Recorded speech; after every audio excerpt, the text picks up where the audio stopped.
Hi, I'm Henrik Flodhammar. I want to talk about four poets from the First World War and Tolkien.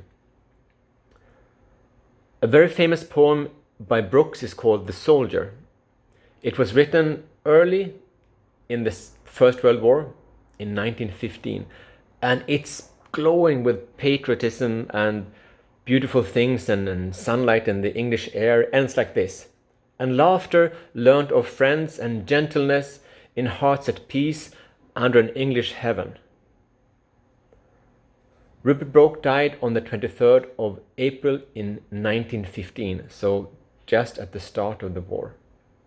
Sorley wrote another poem called When You See Millions of the Mouthless Dead, and part goes like this: give them not praise, for death how should they know? He has a vision of all these dead, maimed soldiers walking by through the gas and the mud in the trenches. Give them not praise, for death how should they know? Sassoon writes a poem called The General, where he criticizes the leaders who send them over the top of the trenches to die. He did for them both by his plan of attack. And Owen's poem Dulce et decorum is famous because it's satire about how sweet it is to die for your mother country, but really that's not his sentiment. It's about the horrors of modern warfare. So the light romantic poem is from the very first months of the First World War, and the others are from the end of it. And over time you change.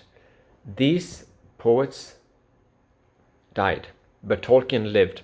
And Tolkien published his great work, The Fellowship of the Ring, 40 years after the First World War broke out. And Tolkien lived a full life, and these did not. So how you write about horror and about war depends how long you've been in the war. Tolkien was at Oxford University when the war started in August 1914. And he stays there and does an exam, and when he does his exam only 25 students are left. He passes exam and signs up for war at once, is allowed to stay to finish his degree, and then is shipped to France. Now, Tolkien had friends. There were 4 close friends in a club called the TCBS Club. The Tea Club and Barovian Society. They met and had tea at Barovian. And at one meeting he said, purpose is finding a voice for all kinds of pent-up things and a tremendous opening up of everything. They felt compelled to tell the world about the world. They were young, they were just starting to live, so they did not know the world, but they were to learn a lot about it. Of those 4, 2 died in the Second World War. Robert Gilson was killed 23 years old on the very first day of the Battle of Somme. He was charging with his company over the top of the trenches, and his officer in charge was killed. He took over and moved forward, and he was killed too. Here is an excerpt from one of his last letter he sent to his girlfriend. He writes, there are many grand and awe-inspiring sights. Gun firing at night are beautiful, if they were not so terrible. They have the grandeur of thunderstorms. And late in the same letter, it is so hateful being cooped up in the trenches, caught in a trap, as it sometimes seems. And that you can see as a literal trap. They're really caught for days at a time in the trenches, bombarded by German artillery, but also caught up in society because they are born into a British Empire with the responsibility to spread civilization to the world.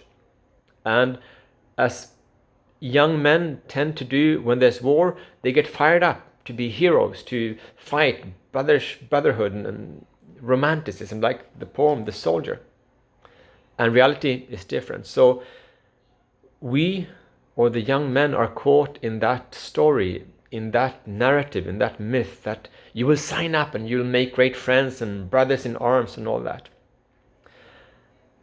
And the soldiers were not allowed to write freely home. Their letters were censored, so many of them turned to poetry. So soldiers who were not poets turned to poetry to be able to tell their truth to the world and to the loved ones at home. The last poem, well, not the last poem, but he published, after he died, Robert Gilson, Tolkien helped publish his poems. And one of those poems is called So We Lay Down the Pen. And it goes like this. So we lay down the pen, so we forbear the building of the rhyme, and bid our hearts to be steel for times and a time, till ends the strife, and then, when the new age is verily begun, God grant that we may do the things undone. That we may do the things undone. Can that ever be done? Can they be made undead? Can humans be made unbroken? Because the war left many scarred in body and soul. Tolkien lived a full life. He stayed in Oxford long enough to get his degree. He got married just a few weeks before he went off to the army. He went to France, came there a few weeks after his friend died on the first day of the Battle of Somme. He got injured. He couldn't continue the war. Shipped back to England. 40 years later, published this book, The Fellowship of the Rings. And in that book, he talks about war and humans. And I think Tolkien, for having lived 40 years after the war and not died as his friends and the poets in the war, he can have a very big perspective, both the terrible things and the light things. And there's a great biography by John Garth, published in 2005, called Tolkien and the Great War, talking about how Tolkien was influenced by the First World War when he wrote his books.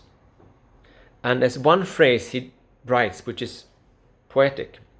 John Garth writes, "War runs like iron ore through the bones of Middle-earth."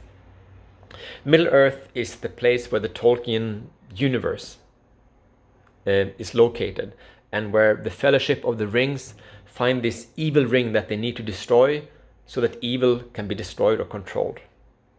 And the tea-drinking fellowship of four, the Tea Club and Barovian Society, can be seen as the four hobbits, or maybe not, but the Fellowship of the Ring is also fellowship.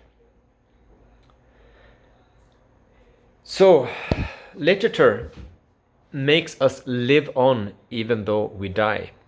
So it's good that we share our thoughts, and well, I spoke too long, but those are my thoughts.